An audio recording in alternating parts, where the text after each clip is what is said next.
Tervist, nimi Edgar Umblija. Tegelen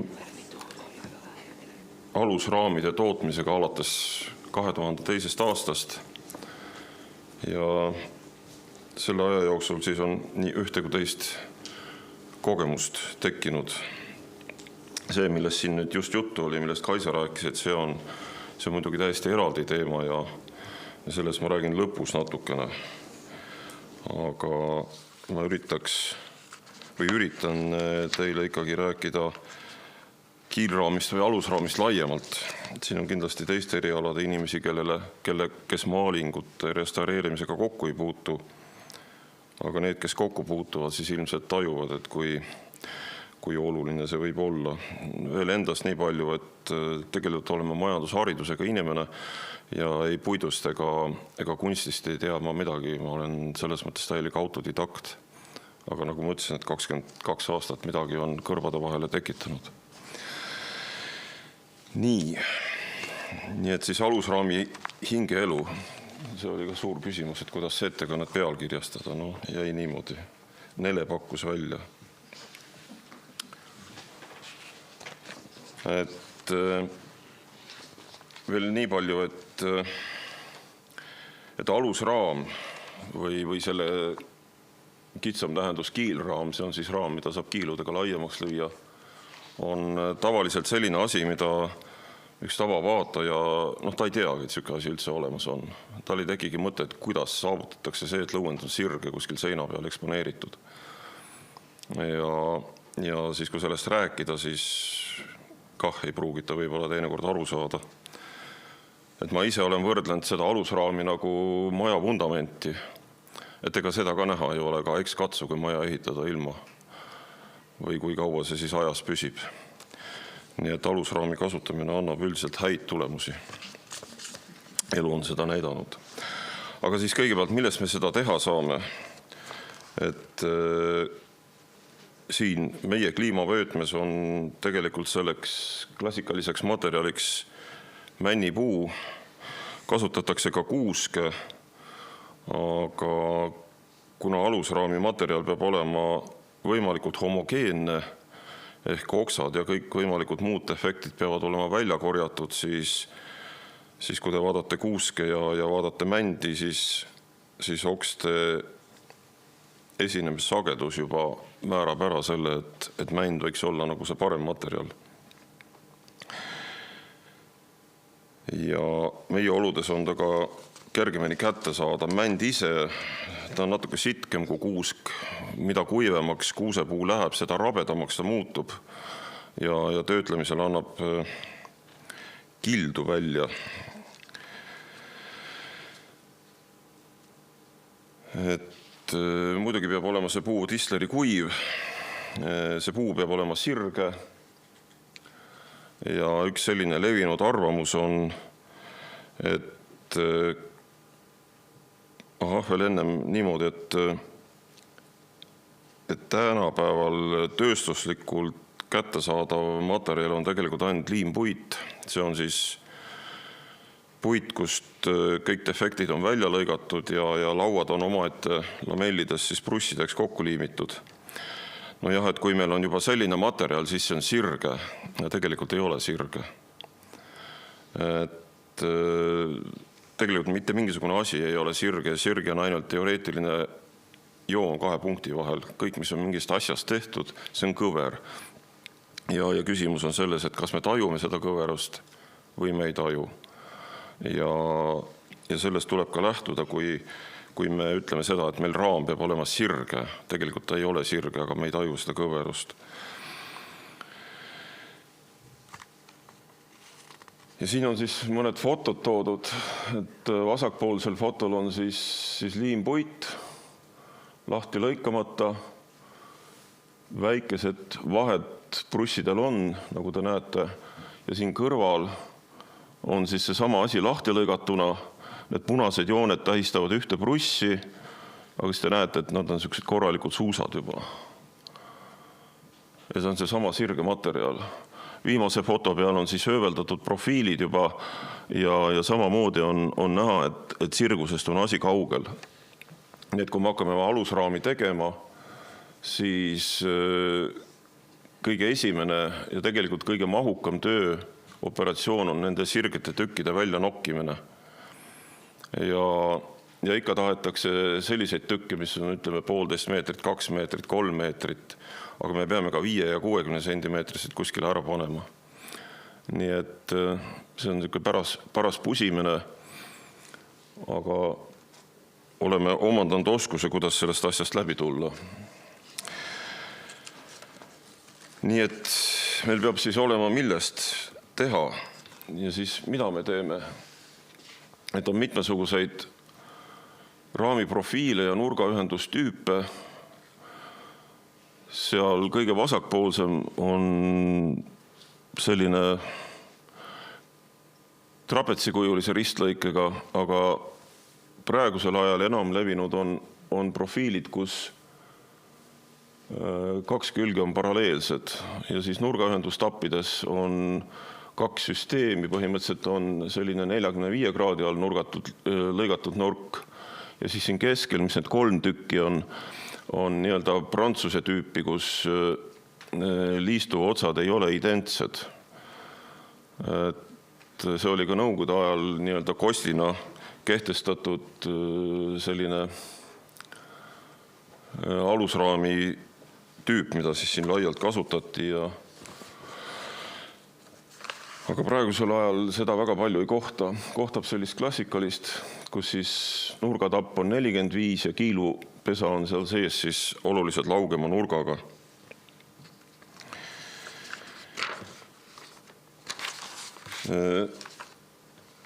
Mis on nende tappide juures oluline, on see, et kui see liistu keha on, siis tapp, pilu, et kõik see peaks olema siis enam-vähem 4 jagatud. Siis me kasutame ära selle tapikeha paksuse, et meil need nurgad oleksid piisavalt tugevad, sest lõuendi pinge on piisavalt suur, mis meil hiljem peale tuleb. Ja mis vigasid tehakse siin keskel on näidatud siis, kus on valitud sellised massiivsed paksud liistud, aga millegipärast need tapid on tehtud sellised hästi õhukesed. Ei ole ära kasutatud seda liistu paksust. Ja see on meil oluline sellepärast, et meil ei tekiks läbipainet lõuendi pinge all nurkadest. Need läbipinge, või tähendab see pinge, mida lõuend annab, on märkimisväärne. Ja siis seal minu suhtes vasakpoolsel pildil on üks viga, mida sageli esineb, see on aste nurgatappides, kus see punane joon näitab, et kõrval on siis nii-öelda korralik liist. Et ka sellist asja ei tohi esineda, aga seda esineb päris palju ja tavaliselt selgub see siis, kui liistud on laua peal, hakatakse lõuendit peale tõmbama. Et kuskil võib-olla kuni millimeeter ehk lõuendi paksus võiks see aste seal olla, kui ta juhtub olema, et lõuend selle katab ära, aga muidugi parem, kui seda ei ole. Et sellised mõned sissejuhatavad märkused, aga nüüd see põhiosa, et kui me hakkame mingisugust alusraami endale valima, siis meil tekib küsimus, et kui suur see peaks olema või milliste omadustega ta peaks olema. Ja üks selline oluline asi, mida võiks nagu teada, on inertsmomendid. Et iga füüsiline keha, tal on olemas pinnapea inertsmomendid, mis läbivad siis profiili või selle ristlõike massikeset. Ja siin näite peal üks on toodud siis lihtne ruudukujuline profiil, tinglik profiil, eks ole, kui teil on mingisugune alusraami liist, siis katsuge taandada endale mingiks lähimaks ristküllikuks, võtke see huul ära ja ümmargused nurgad ja kui te neid valemeid kasutate, siis te saate mingisugused inertsmomendi näitajad, mis ühte teist teile võiksid öelda, et kumb profiil on tugevam ja kumb nõrgem, kui ta näiteks kahte võrdlete. Aga siin me vaatame, kuidas need kujumuutused mõjutavad profiili enda tugevust. Et siis näide 1, kus meil on ruudukujuline profiil ja ka igasugune loogika ütleb, et ta on nii vertikaal- kui horisontaalsuunas võrdselt tugev. Ja kui me nüüd läheme näite 2 juurde ja me suurendame teda horisontaalsuunas 2 korda, mis meil siis juhtub? Horisontaalsuunas meil tugevus kasvab 8 korda. Materjali panime 2 korda juurde, aga tugevus kasvas 8 korda. Horisontaalsuunas siiski tugevus ainult kasvab 2 korda. Ja näide 3, et sama protsess veel edasi minnes, et meil on juba 3 korda tugevam profiil horisontaalsuunas, aga vertikaalis on juba 27 korda tugevam. Ja lõuendiraamide puhul on sageli see probleem, et seda paksust ei saa väga suureks ajada. Kui meil on mingisugune vana pilt, siis ta on ju mingisuguse raami peal, see on siis kuskil võib-olla seal 2 sentimeetrit, mõned millimeetrid rohkem. Ja kui ta tahaks nüüd saada juurde tugevust, siis me ei saa seda paksust anda, siis ainuke võimalus on teha ta vertikaalsuunas natuke suurem see profiil ja saavutada selle varal tugevust juurde.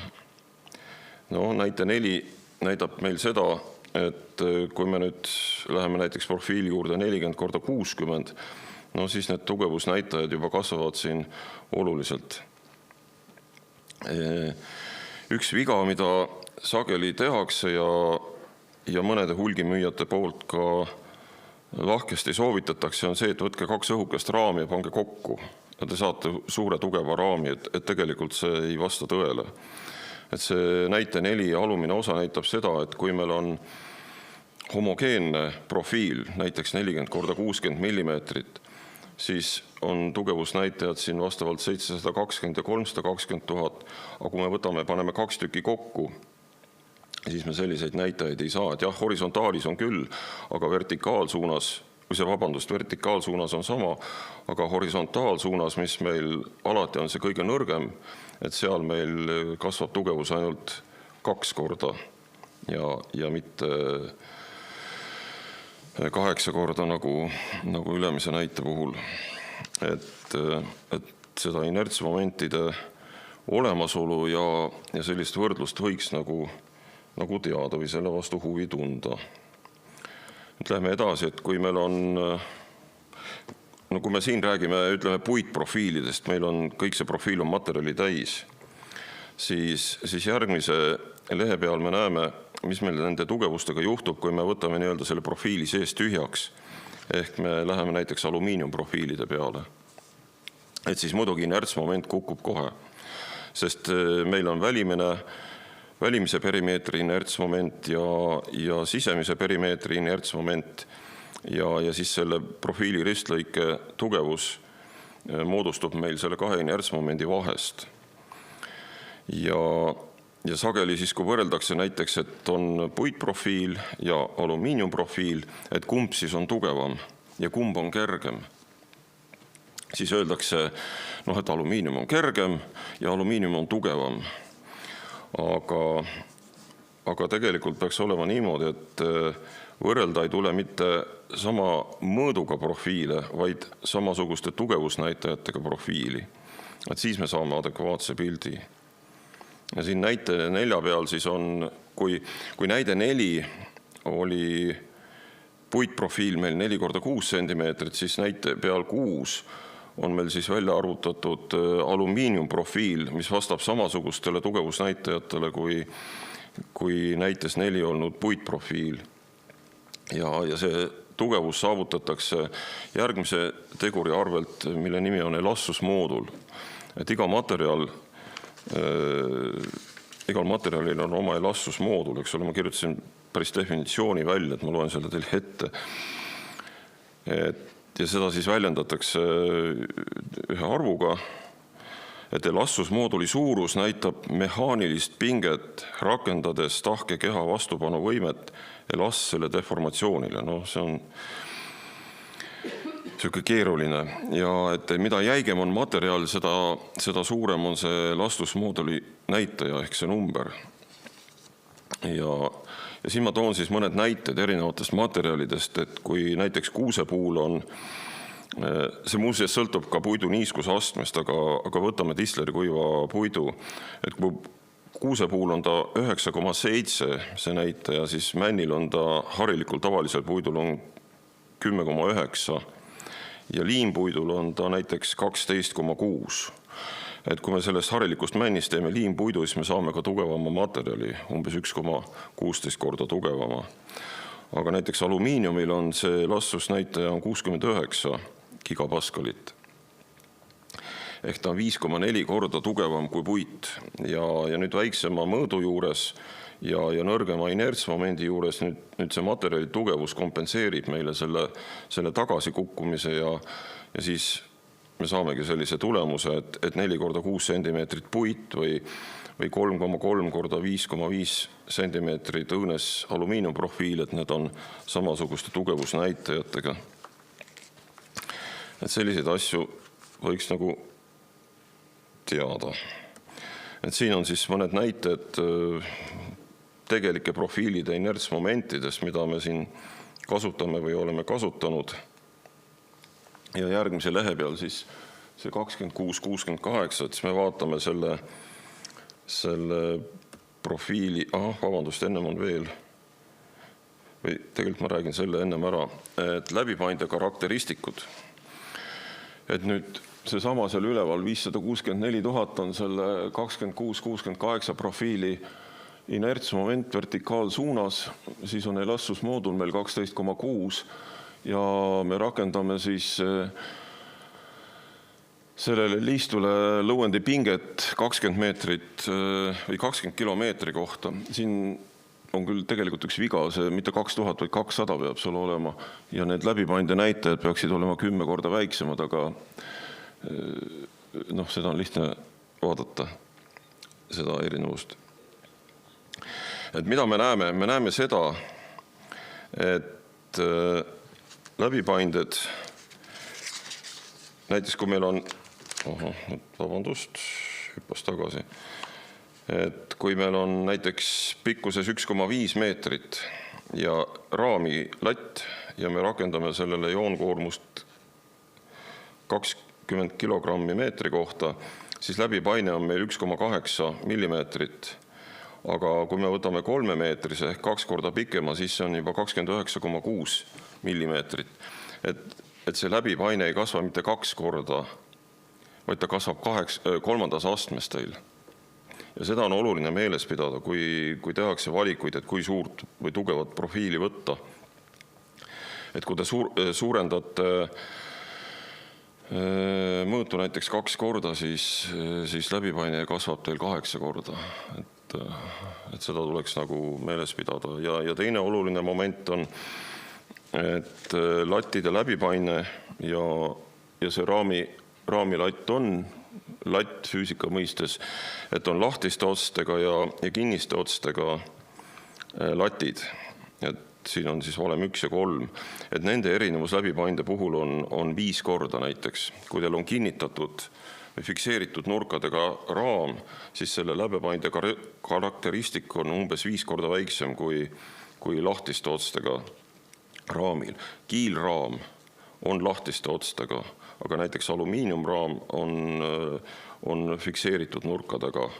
Niimoodi võib lugeda. Need näitajad ei ole muidugi absoluutsed, aga neid tuleks võtta kui näitajaid, mis lähenevad sellele väärtusele, eks ole, et kiilraam on meil peaaegu lahtiste otstega ja alumiinium on meil peaaegu siis, ütleme, kinniste või fikseeritud otstega. Või kui te võtate puuraami ja liimite kokku selle sama kiilraami, siis te saate palju paremat vastupanuvõimega raami endale. Et ka see on oluline. Aga siis üks asi, mis meil tekib raamide puhul, see on väändumine. Ja see tekib siis seal raami keskel eeskätt, kuna nurkades hoiavad meil tapid. Loodame, et need tapid olid siis korralikult paksud, võimalikult, ei olnud õhukesed. Et muidugi ma olen näinud ka pilte, kus on nurkades korralik läbipaindumine tekkinud ja just tänu nendele õhukestele tappidele. ja mida suurem on tapipind, ka seda tugevam on teil see nurgaside.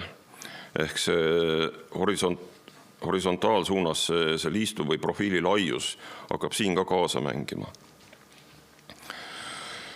Ja mis meil siis juhtub siin väändudes, eks ole, siin minu suhtes vasakpoolsel pildil on siis näha, et ta hakkab lihtsalt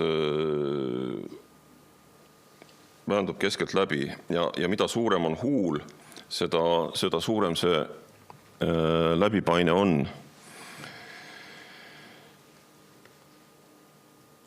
Seda saab ravida natukene tugiliistude panemisega ja siin on siis nüüd, ütleme, kolmas komponent, kui meil on, esimene on, ütleme, profiili ristlõige, teine on materjal, millest me teeme siis kolmas, millega me saame tulemust mõjutada, on raami enda konstruktsioon. Et on raam näiteks 1 korda 1 meetrit, et kus ei ole üldse nagu mingisuguseid tugesid sees. Siis võtame näiteks mõlemas suunas 2 korda suurema raami ja paneme risti ja siis võtame selle sama ja paneme sinna 2 tugipuud mõlemas suunas. Et siis millised valikud meil on, et kui see 1 korda 1 meetrit meil peab hästi vastu ja me võtame siis julgelt ja teeme 2 korda 2 meetrit ja paneme ainult ühe risti, siis selle raami läbipainde omadused ei ole samasugused kui esimesel variandil. Et me peaks neid tugipuid nagu sinna ikka rohkem sisse laduma, sest ma ütlesin, et läbipaine kasvab meil 3. astmest on 8 korda suurem. Ja siin on siis, ütleme, üks näide on veel näiteks raam 2 korda 3 meetrit, kus 3 meetri suunas me oleme pannud ka 3 tugipuud ja see 3 tugipuud mitte ei ole vajalik selleks, et seda 2 meetrit toetada, vaid just aidata 3-meetrisel küljel panna vastu lõuendi pingele. Et väga lihtsalt öeldes, et kui on kahtlus, et kui palju tugipuid panna, siis tuleb alati rohkem panna, et ei oleks pärast ebameeldivaid üllatusi. Et siin aastaid tagasi, kui me arendasime välja endal seda alumiiniumraamisüsteemi, siis me tegime ühe katse endal, et kui me uurisime kirjandust, siis me saime teada, et umbes 20 kilomeetri kohta on see surve, mida lõuend või kuni 20 meetrit või 20 kilomeetri kohta on see surve, mida lõuend raamile osutab. Aga et kui palju see 20 meetrit siis on ja mida see tähendab. Siis me ehitasime sellise stendi, siit on näha, meeter korda meeter, panime ta siukse korraliku aluse peale, et ta meil kuskilt järgi ei anna, ehk ta ei mõjuta seda tulemust, siis tegime sinna sellise lõuendi peale, vardad külgedesse, siis panime kaalud nurkadesse ja siis hakkasime koormama teda. Ja siis tulemused olid sellised, et kui me näiteks koormasime teda 7 kiloga meetri kohta, siis lõuendil praktiliselt mitte mingisugust sellist pinguldumist ei olnud tekkinud. Aga veel nii palju, et lõuendi ruutmeetri kaal oli 350 grammi, ehk siuke küllatki paks või selline paras. Siis järgmine oli meil 10 kilo meetri kohta, siis tekkis lõuendil selline nõrk pinguldunus, et ta oli siuke nõrgalt rimmis. Ja kui me rakendasime 15 kilo, siis ta oli siuke tugevalt rimmis lõuend. Ja siis teine, mida me proovisime, me asetasime kaalu vihi keskele ja mõõtsime siis, kui palju see 15 kilomeetri kohta meil laseb lõuendil läbi vajuda, ehk imiteerisime mingisugust pintsli või materjali lööki vasta lõuendit. Ehk siin samas, et kui suur see huul peab meil olema, et meil ei läheks lõuend vasta seda raami alumist serva, mis on ka üks probleem, millega maalijad kokku puutuvad. Ja siis saime tulemuseks see, et kui me asetasime sinna poolekilose vihi keskele, siis läbipaine oli meil umbes 8 millimeetrit. Mis tähendab, et see huul, mis seal kehal on, et ta võiks olla siiski kuskil 4-5 millimeetrit minimaalselt. Väiksematel mõõtudel muidugi vähem. Et see tagab teile selle, et need, kes maalivad või et nad ei maali seda alusraami alumist serva endale pildi peale. Et vaat sellised väga sellised põgusad momendid sellest alusraamist, aga siin on siis alumiiniumraam. Et miks üldse alumiiniumit valida, ta on küllaltki kallis võrreldes puiduga. Aga tal on mitmeid selliseid omadusi, mida puitraami puhul me mitte mingil juhul ei saa. Ükskõik, kui suure või tugeva me ta teeme endale. Et esiteks me saame alumiiniumprofiili jätkata, mis puitraami puhul põhimõtteliselt on võimalik, aga ta on alati komplitseeritud. Siin esimesel fotol on näha, kuidas meie oleme selle asja lahendanud ja ma võin kinnitada, et see on hästi jäik. See ühendus ei paindu kummaski suunas läbi. Siis teine moment on see, et alumiiniumprofiilist on väga lihtne teha mis tahes nurgakraadiga raame. Et saab ka puidust, aga see on oluliselt keerulisem. Ja need nii-öelda erikujuga nurkadega raamid on ka endiselt pingutatavad. Muuseas ka Rüütelkonna hoones tuli teha eri nurkadega raam, sest seal ei olnud ühtegi täisnurka. Siis on alumisel pildil on näha, kuidas on nurgalahendused seotud. See siin on pinguti, et need raamid on alati pingutatavad. Alumiiniumraam ei lähe kunagi teil vinklist välja, seda ei olegi võimalik nii kokku monteerida, et ta ei oleks teil vinklis. Ja siis, kui on suuremad formaadid, nagu mis seal minu suhtes kõige vasakpoolsemal pildil on näha, siis me oleme kasutanud süsteemi, kus on välisraam ja sees on keskmine selline siseraam. See konkreetne raam on 2x6 meetrit, mis seal pappide peal lebab maas. Ja kui nüüd siit hüpata Rüütelkonna juurde, siis Kaisa nimetas, et esialgne plaan oli teha sinna 3 tahvlit lakke. Ja siis sellisel juhul me oleks kasutanud täpselt sellist lahendust, nagu seal pappide peal näha on. Aga seal tekkis mitmeid tehnilisi probleeme.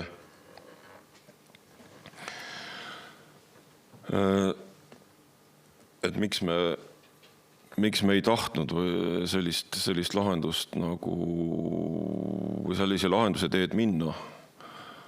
Jutt oli ka sellest, et see pilt oli praktiliselt sama suur kui see ruum, mis tekitas koheselt küsimus, et kuidas me selle sinna lakke saame üldse asetada. Ja me peame saama ka seda kinnitada. Ja siis ühel hetkel tekkis arusaamine, et me peame selleks otstarbeks välja töötama täiesti eraldi uue alumiiniumprofiili ja me kasutame siis ka vedrudel pingutamist selle lõuendi nii-öelda raamile tõmbamiseks. Siin üleval vasakpool on näha siis need profiilid, mille me siis välja arendasime ja siis tellisime, kust vaja. Siin allpool on näha nüüd seda vedruühendust, sellist põhimõttelist lahendust. Seal üleval on üks 20. sajandi keskpaigast üks raam, kus on seda süsteemi proovitud hakata kasutama. Ja siis vasakpoolsel siin on Kumus üks pilt Simson ja Delila, mis siin aastaid tagasi restaureeriti, et kus esimest korda siin Eestis seda vedrusüsteemi kasutati. Ja see vasakpoolne on lihtsalt näidatud, kuidas puiduraamil saab ka seda teha. See on iseenesest Itaaliast pärit üks pilt. Aga siis Rüütelkonna hoone raam on siis tehtud nendest profiilidest või sellisest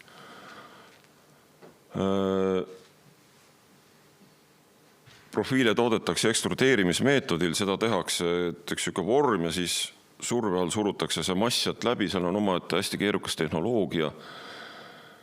Ja seal on nagu teatud pikkused piirangud on peal, et reeglina on see 6 meetrit.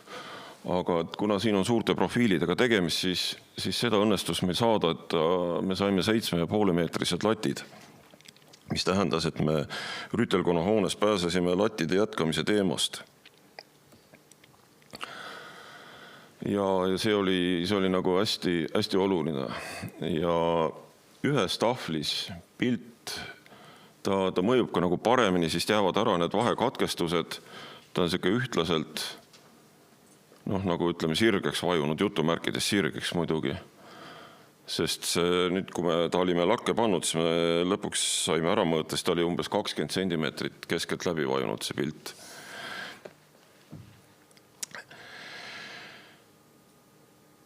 Et see on siis sündmuskoht. Kaisa juba neid pilte näitas, siin on, kuidas raam sisse tuleb. Jah, et seal kuskil keerata midagi ei saanud. Tuli välja mõelda, kõigepealt tuli välja mõelda, kuidas ta üldse transportida, sest ega neid ei saanud ka painutada. Siis tuli selline kast ehitada, mis ise oli tugev. Ja siin on siis näha selle raami mõõtmed. Et nagu te näete, ükski külg ei ole, kõik küljed on eri pikkusega. Nurgakraadid on seal ka ära toodud, mis tähendas, et kõik nurgaklambrid tuli ekstra valmistada. Seal on veel nurgaühenduse juures on selline asi, et siin on sellised õõnsused sees, et kui nurgaklambrid, teisele poole. Et kui me kasutasime samad põhimõtted nurkade fikseerimiseks, ainult et me tegime need oluliselt pikemad, siis siin profiili õõnsustes käib sisse 3 sellist monoliitset alumiiniumist nurka, mis takistavad profiili läbipaindumist nurkadest. Ja need tuli ka siis lasta muidugi ekstra teha ja see ei olnud mitte odav lõbu. Ja siin on siis näha, et millised need nurgad ja asjad seal on. Muidugi seal läheneb juba 90 kraadile, aga selle 7 ja rohkema meetri peale sellest 0, mingisugusest kraadist piisab, et sul järgmised otsad nagu hästi kokku ei lähe, kui sa nagu umbes lõikad. Ja siis enne kui üldse mingisuguse raami lõikamise või materjali lõikamiseni jõudsime, siis oli küsimus, et kui suure me selle raami siis peame tegema. Ja nagu ikka klassikad, et mõõdame siis pildi ära. Ja siis, kui me pildi olime ära mõõtnud, siis mis oli ka muidugi teema, et kust seda mõõdujoont siis võtta. Et siis me saime aru, et pildi mõõt ei anna meile mitte midagi. Ja siis, kui me veel natuke mõtlesime, siis me saime aru, et me peame selle raami valmistama hoopis ruumi perimeetri järgi. Sest peale meid tuli veel Taavi Tiidor, kes pidi sinna need piirdelauad panema. Ja tegeliku elu oli siis see, et see ruum, ütleme, kui ta on trapets, siis maal oli teistpidi trapets. Nii et siin oli nuputamist, et mida me siis üldse peame tegema hakkama. Aga lõpuks see mõõt sai võetud. Õnneks on igasugused laserid ja vigurid olemas, millega seda sai teha. Miks ta edasi ei lähe? Nüüd, aitäh. Siis see pilt oli, kus see lõuend siis keerati ümber. Siin käib siis raami monteerimine, nurkade paika panek, seal mõned avad tulid veel koha peal puurida. Ja seal on siis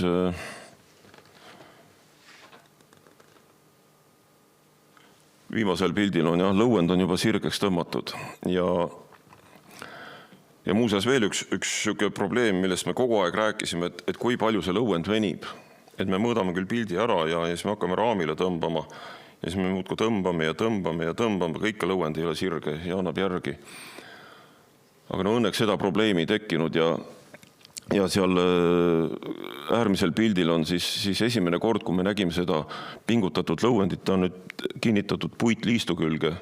See puitliist on siin selle koha peal, ta ei ole hästi näha siit.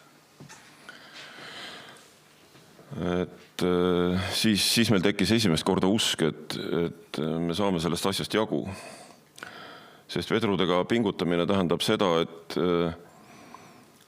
selle lõuend, no ütleme 4 sentimeetrit kuni 5 sentimeetrit oli seda ruumi, mis siis lõuend võis veel järgi anda, nii-öelda venida. Ma vaatan, kas mul on siin, jah, no näete, siin see varras sai liikuda umbes 4 kuni 5 sentimeetrit. Aga kui me seda pilti juba nägime, siis me saime aru, et me oleme sellest probleemist üle saanud. No siin on siis see proovi tõstmine, mille pilt ka oli.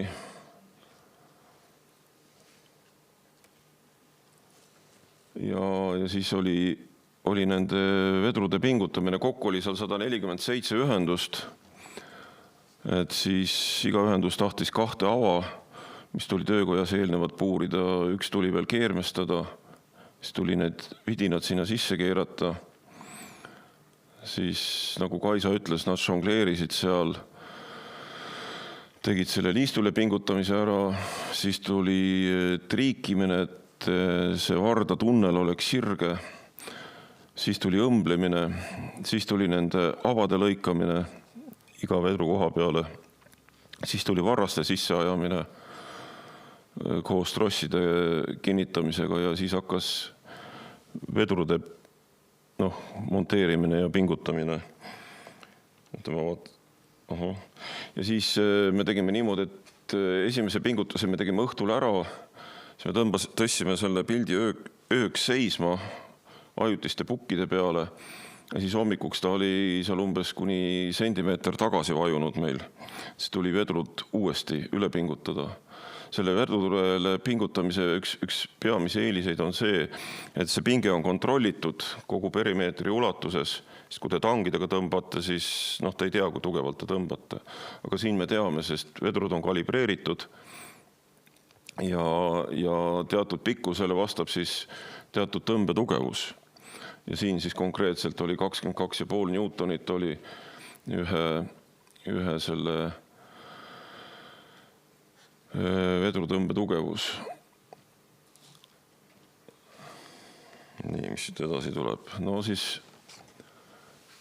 siin on nüüd maali tõmbamine, lakk ja siin panime siis esimesed pukid alla 2,5 meetrised. See oli nii-öelda esimene vahepeatus. Ja siis ka ühtlasi esimene kord, kui ei võimalik seda maali nii-öelda enam-vähem vaadata, et mis tast siis nüüd lõpuks välja tuli. Keskmisel pildil on siis näha, kus on sinna alumiste pukkide otsa veel üks korrus pandud. Ehk siin on maal on umbes 4-5 sentimeetrit laest allpool veel. Et see viimane tõstmine käis käsitõstukitega, siis me saime need ajutised pukid sinna alla panna. Ja siis oli vaja teda, siin ei olegi seda pilti, on küll, see viimane pilt, siis oli ta vaja ka lae suhtes ajada nagu õigesse asendisse. Ka see oli paras pusimine, aga tehtud ta sai. Siin on ta siis laes nüüd, klambrid kinnitatud. Ja siin on näha, kuidas siis käib piirdelaudade paigaldamine. Ja sealt nurgast on siis vana ja see uus on näha. Nii ta sai tehtud. Et siis kõik minu poolt, aitäh.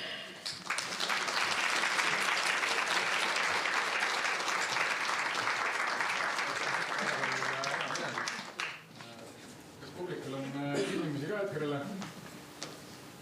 Kas see on siis kõige vanem lõuend, mida te raamile... Ma arvan küll, ega ma kõik ei tea, mis sinna peale tõmmatakse. Ma arvan küll, jah.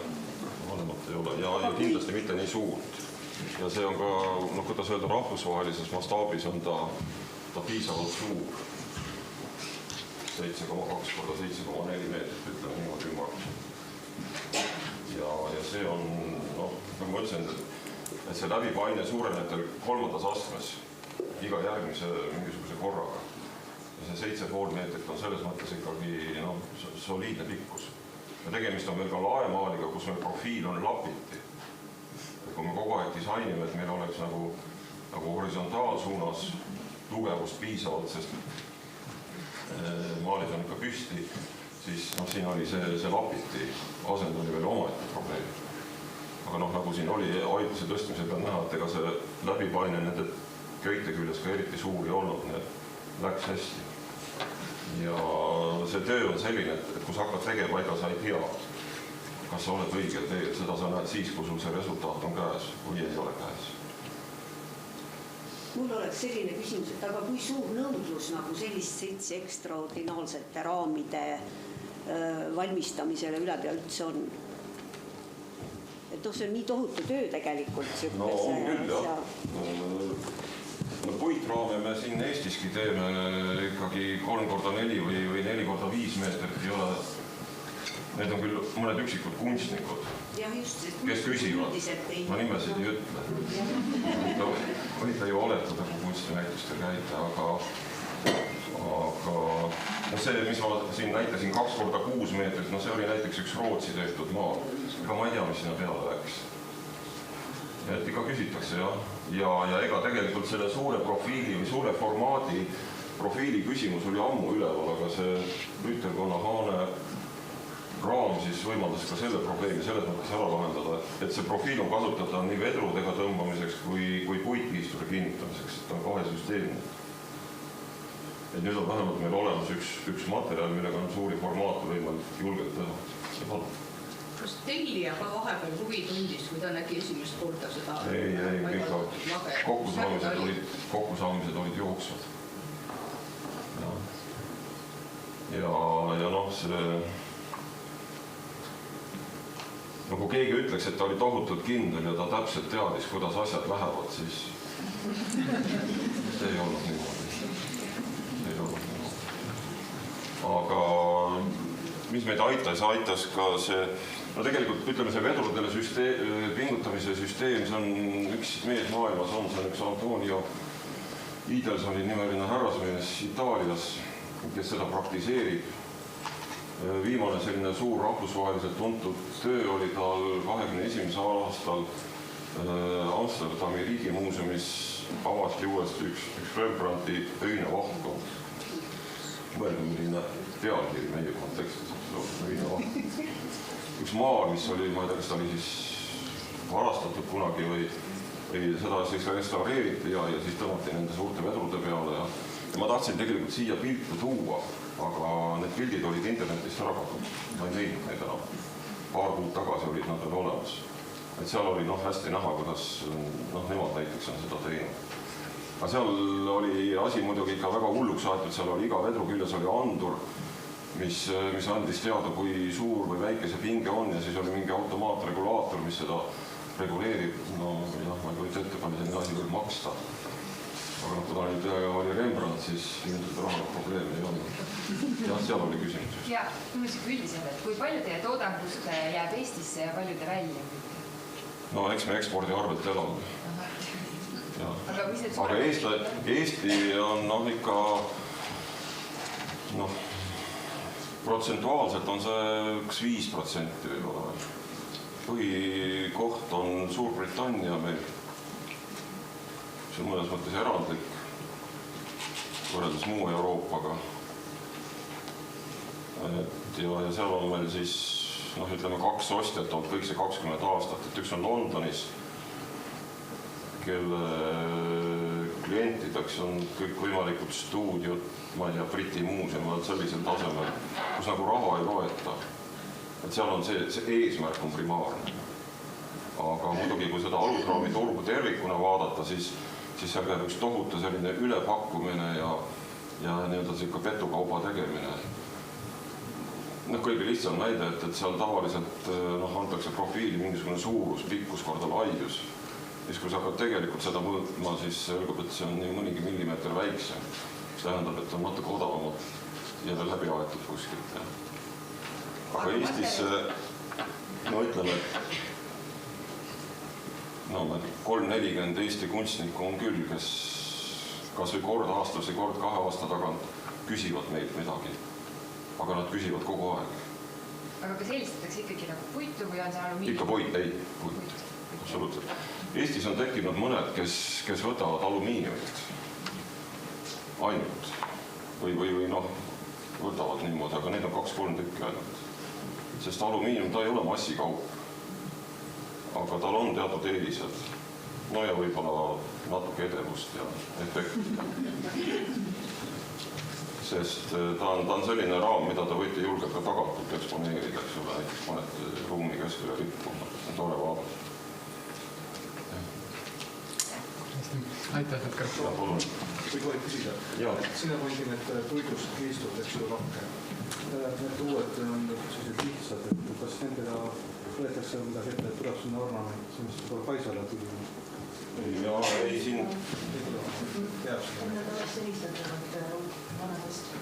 Meie nende puiduliistudega otseselt ei tegelenud, aga me pidime teadma, et mis see järgmine mees, kuidas ta oma tööd saab teha. Istub seal, see pika patsiga poiss. Ja hiigistas mitu päeva ja seda veel ei Kaisa ei öelnud, et tegelikult oli lõpuks tellija poolt oli tohutu tamp peal, et niimoodi, et see päev, see kell peab ruum vaba olema. Sükest tööd nagu väga niimoodi ei saa teha. Ja siis Taavi oli see viimane, kes neid laudu sinna pani ja ma arvan, et see oli päris keeruline tal. Aitäh!